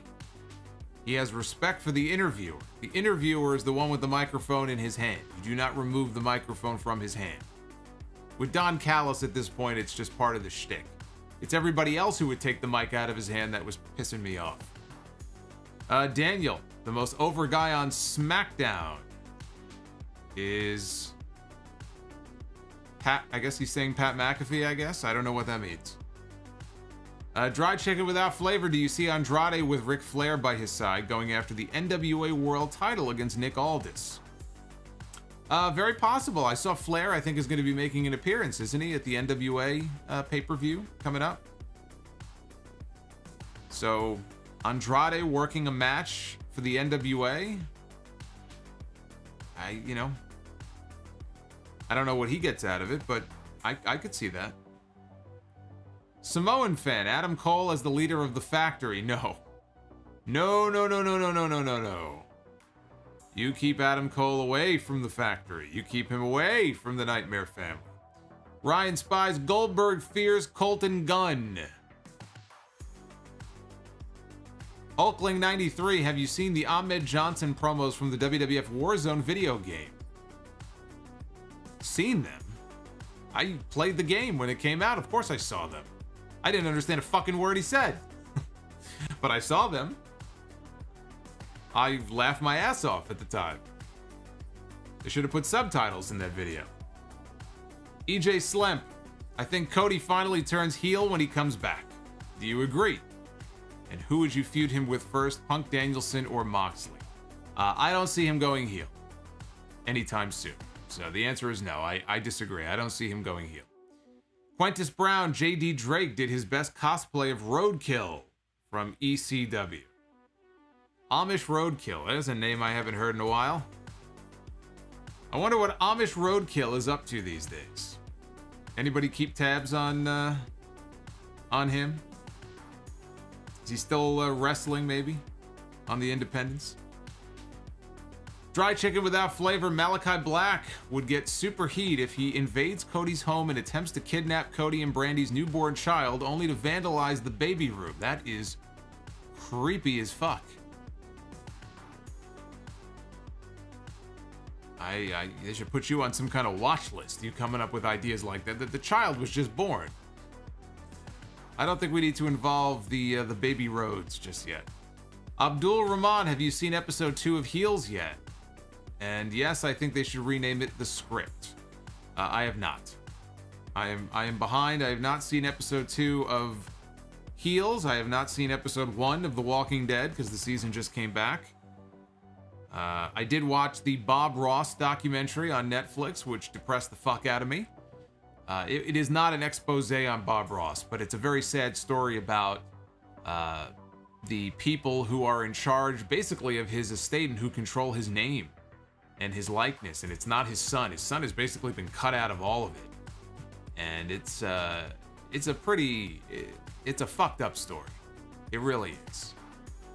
But I enjoy me some Bob Ross. I watch his show a lot. They have a 24-hour channel. I know they have something on Twitch, but they have a 24-hour channel on Pluto TV. And, you know, he would have his son Steve on a lot to paint. And he's a lot older now. To hear his son talk about everything that's happened, you know, since his father passed away, it's very sad. But I watched that, and I watched... Of all the current stuff that I'm so far behind on, I actually got around to watching a movie that I've been waiting to watch for a long time. It's an old movie from 1988, a Richard Pryor movie. This is probably right after he was diagnosed already with MS. But it's a movie called Moving. And King Kong Bundy has a role in the movie. He's a mover, not a main character. But I had never seen it before, and I wanted to see it, and so I finally watched the movie Moving. So I'll have to get to the current stuff soon. Food Hive. Miro mentioned his wife, then was looking at someone. Are you implying that they're going to be bringing Lana, or CJ, whatever her name is, into the company? I mean, hey, if they wanted to put them together... He makes so many references to his wife and how flexible and bendable she is. You may as well. I mean, I wouldn't mind if they wanted to put her in his corner. Natural Born Thriller, Red Velvet, and Red Velvet had the Shockmaster moment. I felt sorry for her, but that got me dying laughing. Food Hive, sound off reviews for each episode of Heels for members. I'm probably not going to be watching them right away every week. Could come up with other reviews, though, maybe for other stuff. I have to think about that. Khalid Adam, thoughts on the booking of Thunder Rosa right now? Well, Thunder Rosa is not in a program at the moment. So she is signed full-time, but not everybody can be in a program at the exact same time. Right now, the focus is Britt Baker and Chris Statlander. I do think that it's okay for them to come up with another women's program that does not involve the championship. This is a big weakness of AEW. Frankly, this is a weakness in WWE as well. But this is a noticeable weakness in AEW, where whoever the women's champion is, you have that program, but you don't really have another big women's program that's going on at the same time. Nothing major, right? Nothing that really jumps out. And there's no reason you can't take a Thunder Rosa and plug her in somewhere and have her feuding with somebody else, whether it is, I'm not saying I want it to be Nyla Rose, I'm just throwing the name, you know, Nyla Rose out there, or someone else. You know, I would love to see her back in the ring with Serena Deeb, but unfortunately Serena is out again with a knee injury. But I looked at that All Out poster, and the only woman on the poster was Britt Baker, and it was noticeable. I'm not gonna rip the company for it. To me, I don't really give a shit. It's not that big of a deal to me. It might be a bigger deal to other people, but it was noticeable that they put Mark Henry on the poster. Of all people. Why is Mark Henry on the poster? Why is QT Marshall? Even though he's on the card, but why is he featured on the poster? Of all the people you could put on the poster, is QT Marshall gonna sell any more buys for that event by putting him on that poster? He might do the opposite. Take him off. Temjin Zephyr. If not Kojima or Tanahashi, who would you like Moxley to face it All Out from the roster? Can't use Suzuki. Why can't I use Suzuki? That's such a dumb thing to say. Why can't I use Suzuki? My answer is Suzuki. You can't tell me that I can't use Suzuki. Of course I can use Suzuki. He's not booked for the G1. I believe he is going to be stateside, so logistically you probably could have used Suzuki. But if not Suzuki, then I would say Ishii. Why not him? I'm going to assume he also probably is unavailable. I don't know all of their schedules, though. Those would be the two names. Either one would be fine. Uffman Entertainment, now that Flair is WWE free, could you see him in future Dark Side of the Ring episodes or even last-minute add-ins to Season 3B? I don't see him at all being part of this season. I don't think that Plane Ride from Hell episode is going to paint him in a very positive light. I don't think he's going to want to have anything to do, frankly, with that show. But it is too bad they had already done the North Korea Collision in Korea show, because he should have been interviewed for that. But I guess they just kind of missed the window on that. I don't think he's going to come out of that episode looking very good, though. So I would imagine that he won't be doing much with them in the future. Bobby Dalbert dropping 5. How stoked are Living Color this month? I'm sure they're very happy. Their song is going to be getting a lot of play going forward. I know I would be happy, especially if I were getting paid every time my song got played on TV. If that is the arrangement. I have no idea what the arrangement is. But I'm sure Tony Khan paid good money for that song. Powerful one, WWE gets Bobby Portis, role player, while AEW gets Giannis, NBA Finals MVP, in Milwaukee after the Bucks win the championship. AEW just keeps winning. Was he there? Was he at the show? Maybe I missed that. Dry Chicken Without Flavor, Will Ospreay, Jay White, Okada, Naito, and Suzuki should consider scouting wrestlers from AEW and Impact to add new members to their factions. And finally here, Jason J. What ties, if any, does Ruby Soho have to New Jersey? Because the Runaway vignettes were shot in Hoboken and Newark. Big ups from Asbury Park. Well, somebody who knows perhaps her history better than I do can chime in on that. I don't know where she's from. So, was she born possibly in New Jersey? Did she come up on the independent scene there? I don't know.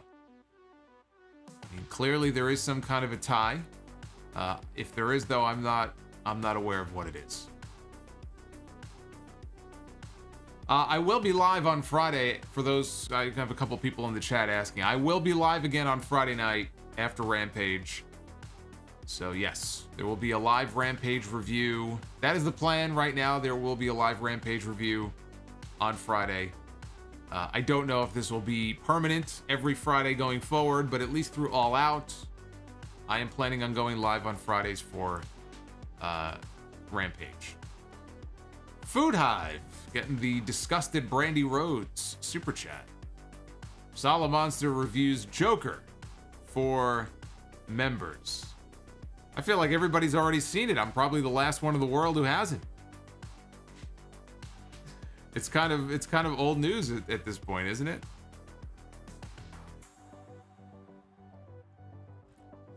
Well, according to Powerful One, Giannis was there. He was not on TV, but he was there with Tony Khan, and he went to the ring.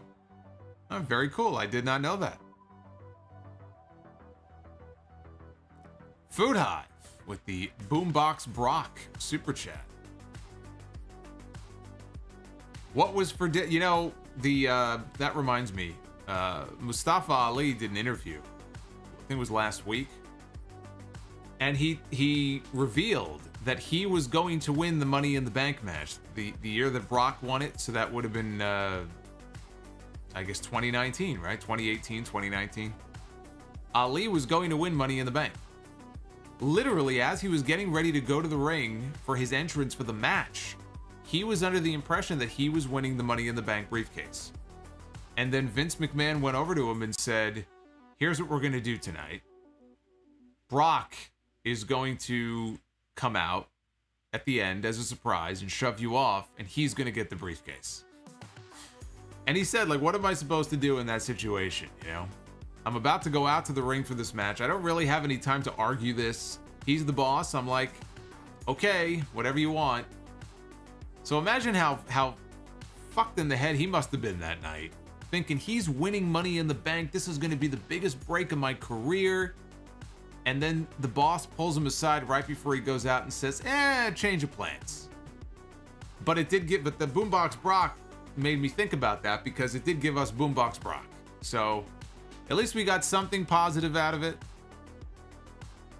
But yes, Mustafa Ali, right up until match time, was of the impression that he was winning. He was told he was winning Money in the Bank, and he had it all taken away. But hey, Retribution, I guess, was their make good We're going to put you in a faction. How'd that work out for him? Not too well. Food Hive. What was for dinner tonight? Walnut pancakes. I think that's become the new Wednesday thing the last few weeks.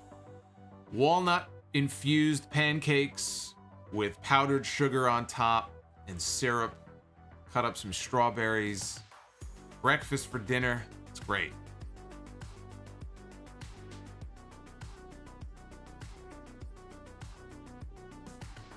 Yeah, you know, imagine if Ali was Money in the Bank. Even if he had won Money in the Bank, I'm sure they would have had him lose. I don't think it would have resulted in a championship win. But that still would have been a huge moment for him. You know, there was a period of time there where he was really getting over as a babyface. But that's the first time when he got hurt. And Kofi Kingston took his spot in the Elimination Chamber, and then we got Kofi Mania. So it's amazing when certain decisions are made or somebody gets hurt, one injury or one decision at the last minute can just change everything.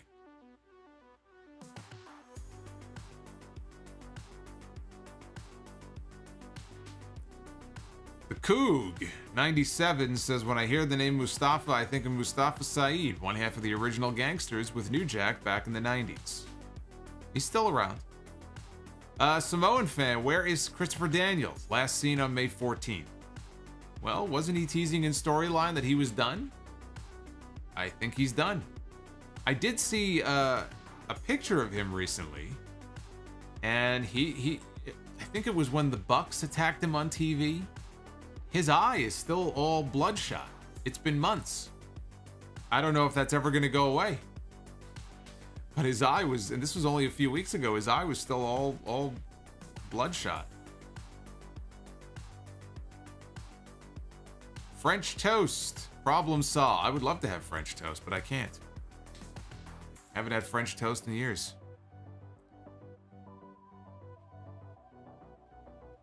Yeah, I believe he is. I believe Daniels is working as an agent. I think he's still around. I think his in-ring days are over. Or it could just be that the bloodshot eye, maybe it's keeping him out of the ring. Maybe it's just a legitimate injury. I think he had said that it's not affecting his vision. But it is possible maybe he has an eye injury. It's very possible. Maybe that's what's keeping him out. It looked gnarly, though. That would have me worried if after all this time if my eye was still bloodshot like that after all this time. Hopefully for him it'll go away. Paul Heyman. Thoughts on Shredder, Karrion Kross. I'll talk more about him on the podcast this weekend, but as I said on Twitter, what was the comment I made? It was something like, I'll get you turtles one of these days. Maybe on Raw next week, he'll bring out Bebop and Rocksteady. And then after his match, they could have April O'Neil do the backstage interview. Michael Wright donated $1.99 and forced Big Show to watch Raw. That's my Raw face every week, right there in that super chat. Amen in the chat. Hey, what's up, Solomonster and chat? Everybody say hello to Amen joining us here. Dry chicken without flavor, dropping $5. If Karrion Kross was dressing up as Shao Kahn last Monday, soon WWE will dress Scarlett Bordeaux as Sindel. Well, apparently not, because Scarlett is nowhere to be found.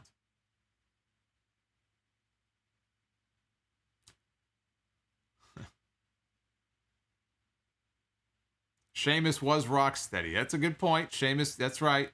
In one of the Ninja Turtle movies, Sheamus did play Rocksteady. So all you need now is Bebop. Keith Lee. That's going to be his new gimmick. It's going to be Keith Lee as Bebop, Sheamus as Rocksteady, and Karrion Kross as the Shredder. There you go. Now, who plays the Turtles? Profane Gaming. What did Darth Hogan say to Luke Skywalker? Luke, I am your father, brother.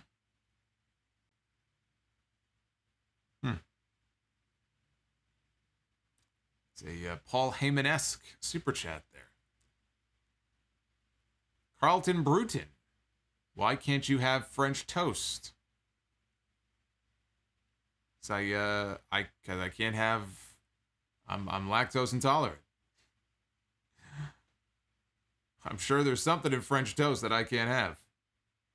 So I don't take the chance. But I used to love that. You lather on the syrup. Oh, it was so good.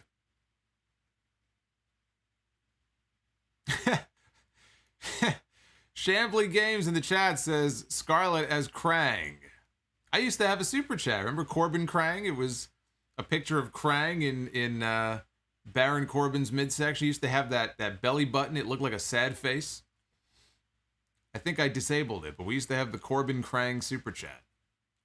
Food Hive wants to know, where is Bert Hurt? Yeah, that's what I'm wondering. Where is Bert Hurt? I don't know.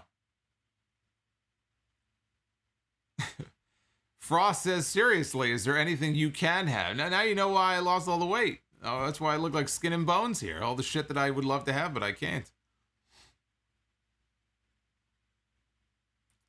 Paul Heyman says, at least we still have Dewdrop.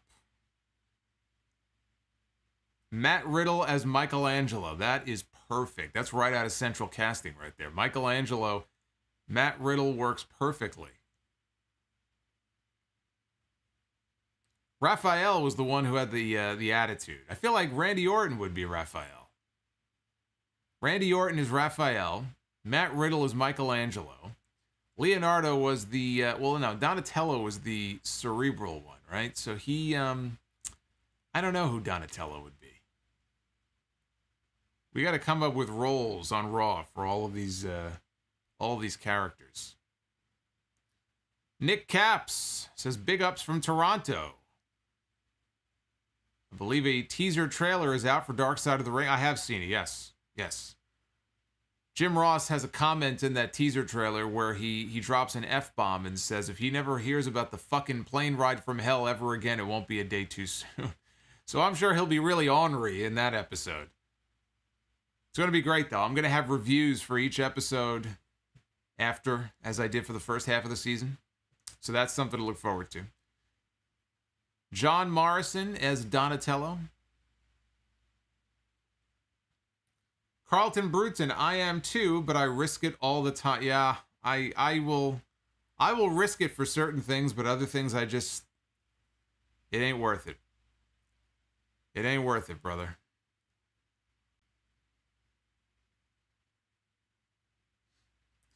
JR Salty? Yeah, I know. Shocking. But, he was in charge of talent relations at that time, so I'm sure it's still a sore subject for him. It was more embarrassing than anything else. Everybody on that flight was an embarrassment. It's going to be a crazy episode. William Regal as Master Splinter says Bret Hart. All right, well, we'll get back to the Ninja Turtles casting later on. So we do a thing here on this channel for all of our new viewers who may not be aware.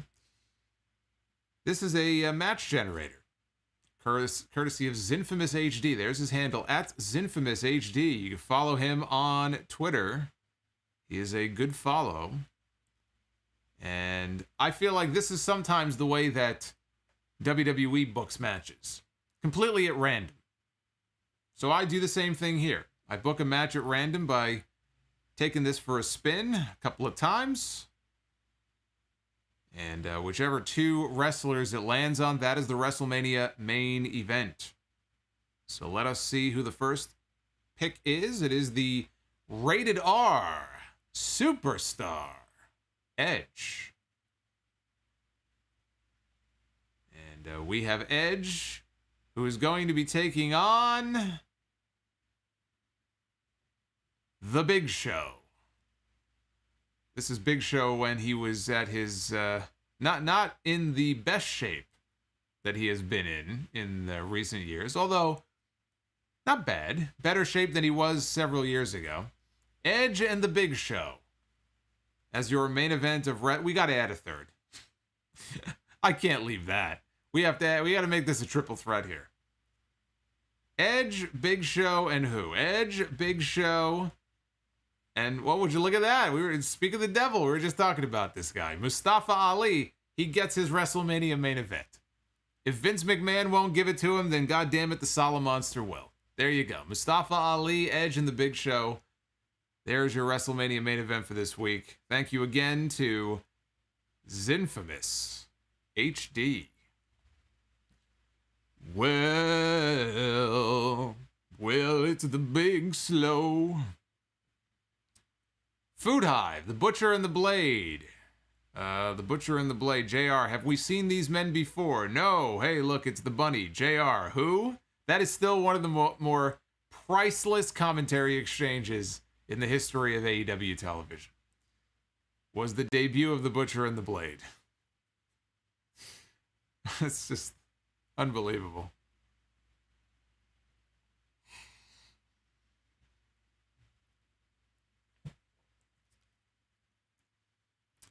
That's true. Ali really just replaced Cena. If you put John Cena in there, that's the WrestleMania 25 title match, isn't it? Shayna Rooney in the chat just got back from Dynamite in Milwaukee. Fun atmosphere, and it was tremendous to see Punk in a wrestling ring again. So, Shane, enjoying his experience. How was the reaction? How was the pop for Punk when he came out? It came across pretty well on TV, but you were there live, so being in the building, how was the live reaction when he came out? Mr. Ozone wants to know what happened to the Butcher. He is hurt. That is why we have not seen him on TV. Dr. NXT Scorpio says you can't just add people at the last second in the main event. Lazy booking. Lazy booking creative, he says. Jamin John, why The Rock did not return as Hollywood Rock in 2011? Because they didn't want him as a heel. The Rock was gone for about 7 years. You can't bring him back and just have him play heel. You almost had to bring him back the way that you did. As much as I love Hollywood Rock, even I would have brought him back as a babyface, because when you're gone for that long, you know that he's going to be treated as a babyface and cheered like one when he comes back.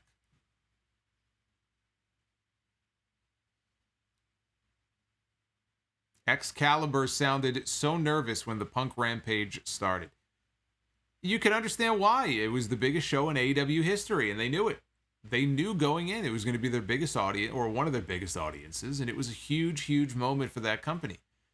And you're the first voice that people are going to hear when you go live on the air. I'd be nervous too. I'm sure he had butterflies in his stomach all day.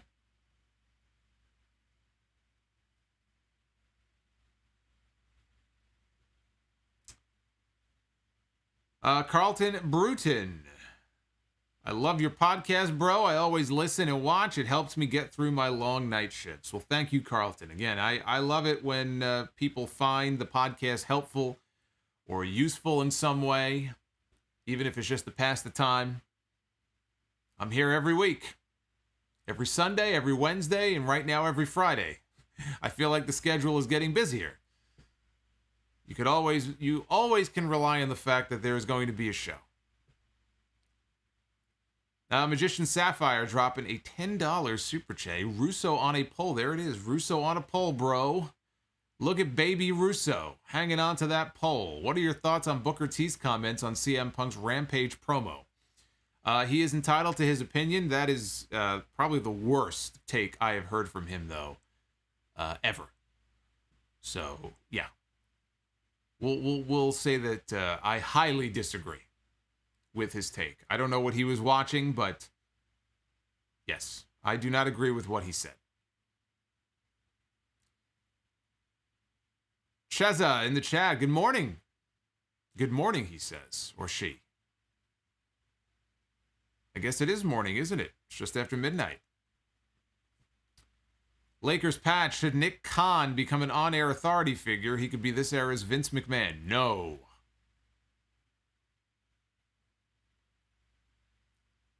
Bryan Danielson to lead the Dark Order. No. Brock Lesnar should keep the ponytail. Yes.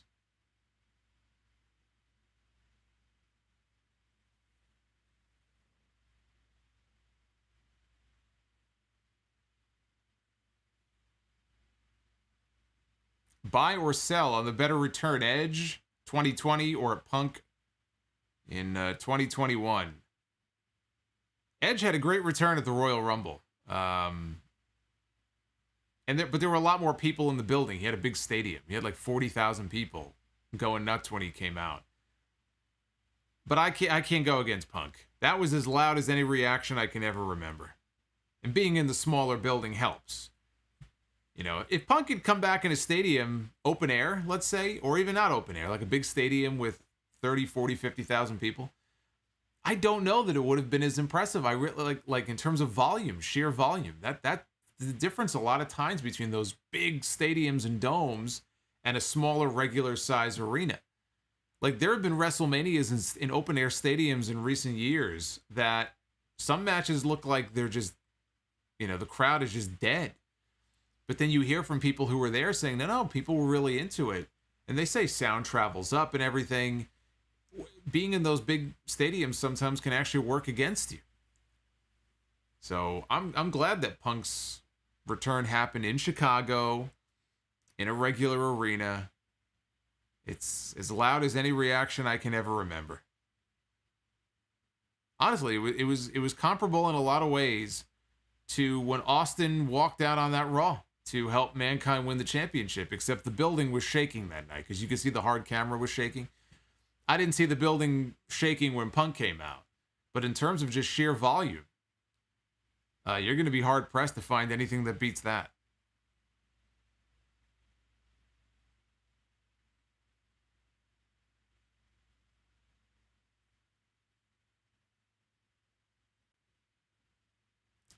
Yeah, I think it's only a matter of time before we get trios titles in AEW.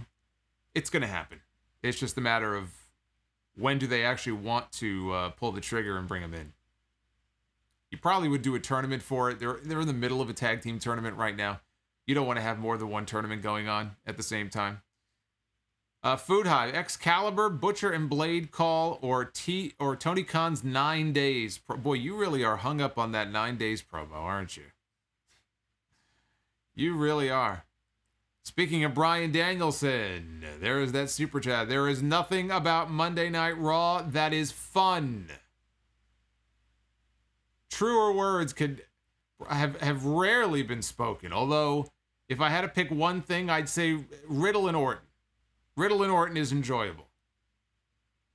But when he made that comment on Raw, he was telling the truth. Daniel Bryan was.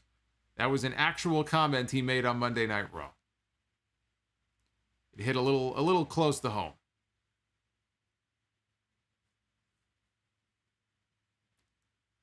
People were crying in the crowd when Punk came out. Hey, I'm sure there were people crying in the crowd when Edge came out, too. That wasn't just for Punk. I'm sure Edge had people emotional in the crowd when he came back, too. Just because you didn't see him on camera doesn't mean they weren't there.